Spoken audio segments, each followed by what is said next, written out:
আজকে আমার ভাগ্নির পাঞ্চিনি ছিল আপনাদের ডেকোরেশনগুলো দেখানোর জন্য ব্লগটা করছি।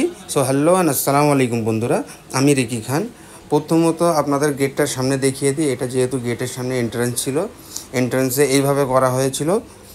সামনে গেটগুলো ভালোভাবে ফুল দিয়ে সাজিয়ে তারপরে ভেতরে ঢুকে একটা সেলফি ঘর বানানো হয়েছিল এখানে সেলফি তোলার জন্য। তারপরে এখানে ব্রাইড বসবে, যেখানে এই জায়গাটা হচ্ছে ব্রাইড বসবে। তারপরে ওখানে পাশেই ফুচকা লাগানো ছিল। তো ফুচকাটা দেখে তো আমি নিজেই লোভ সামলাতে পারলাম না, খেতে চলে গেলাম।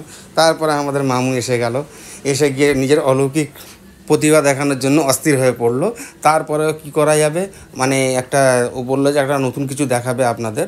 তো ও দু হাতে দুটো জিনিস ছিল, তাই ভোলা ওকে হেল্প করে দিল।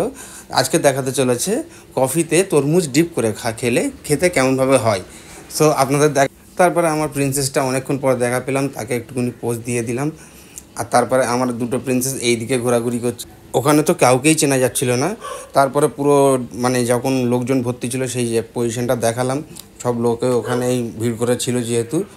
আর আমি ওখানে গেলাম, তো ওখানে আমার কিছু পরিচিতদের সাথে দেখা হলো, তারা আমাকে সাবস্ক্রাইব করে এবং আমাদের আত্মীয় হতে চলেছে খুবই শীঘ্র। তারপরে ওখান থেকে আমরা এলাম, এসে পাড়ার ছেলেরা প্রচুর হেল্প করলো, দেখাচ্ছি।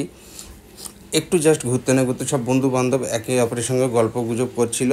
আর আমার প্রিন্সেসটা সেই সিংহাসনে বসে নিজেই মানে পোজ দেওয়ার চেষ্টা করছিল।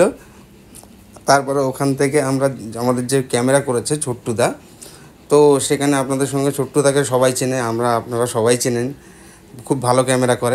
আর এটা হচ্ছে আইসার, এদের সঙ্গে আমাদের সঙ্গে আত্মীয়তা খুব তাড়াতাড়ি জুড়তে চলেছে, যেহেতু এটা আমাদের জামাইয়ের ভাই, মানে তাদের সঙ্গে একটুখানি ভিডিও নিয়ে নিলাম। তারপরে আমার ভাইদের সঙ্গে সেলফি নিয়ে ভিডিওটা এখানেই শেষ করলাম।